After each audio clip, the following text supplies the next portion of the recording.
Pandemi COVID-19 tidak hanya berdampak pada sektor kesehatan dan juga ekonomi, tapi juga sektor pariwisata. Untuk membangkitkan kembali sektor tersebut, Forum Pariwisata Sulsel melaunching hashtag #Kesulselmi sebagai pendorong industri pariwisata dan ekonomi kreatif. Bismillahirrahmanirrahim. Oke, beri tepuk tangan yang meriah untuk hashtag Kesulselmi.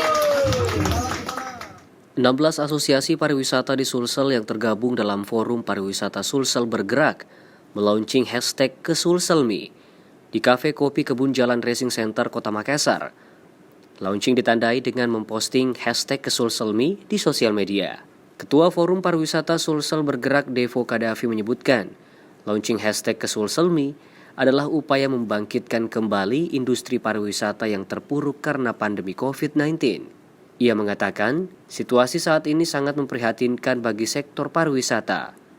Karenanya, ia mendorong 16 asosiasi pariwisata di Sulsel untuk bergabung dalam suatu platform berbasis kampanye bangkitkan wisata berbasis empati dan solidaritas yang bernama Forum Pariwisata Sulsel bergerak dengan tagline #Kesulselmi. Wellness tourism.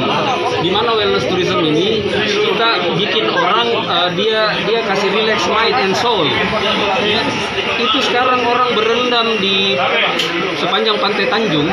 Itu nanti paketnya sebelum orang sarapan di hotel, dia berendam dulu, Ustaz. Dia berendam dulu, entah dia naik sepeda dari hotel ke situ, goes, kemudian dia kembali ke hotel untuk menikmati sarapan. Habis itu baru aktivitasnya berjalan. Jadi ini semua kombinasi paket-paket yang baru, ya, baik sport tourism, MICE, apa itu akan kita formulasikan nantinya.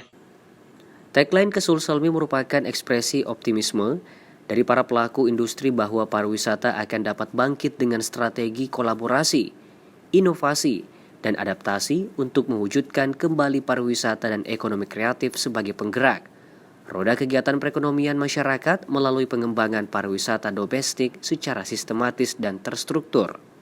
Tentu saja akan berkoordinasi dengan teman-teman dinas pariwisata di kabupaten kota. Kalau kita mendapatkan informasi ada objek wisata yang begini, yang bagus tapi infrastrukturnya belum siap, tentu tugas kami juga di forum pariwisata ini untuk berkoordinasi dengan dinas kabupaten kotanya menyampaikan bahwa potensi di destinasi ini bagus, tapi perlu dorongan untuk mempersiapkan infrastruktur sarana dan prasarana. Itu yang kita dorong sampai posisi situ. Usai launching hashtag #Kesulselmi, langkah pertama yang akan dilakukan yakni berkoordinasi dengan seluruh dinas pariwisata kabupaten kota di Sulsel serta Poltekpar Makassar dan Bank Indonesia. Koordinasi tersebut untuk memastikan bahwa hashtag #Kesulselmi nantinya betul-betul dapat dipakai untuk melakukan promosi pariwisata yang ada di wilayah masing-masing. Mardiantola Hamid, Selebes TV. Tempatnya masing-masing kepada Bapak dan Ibu Kadis. Oke.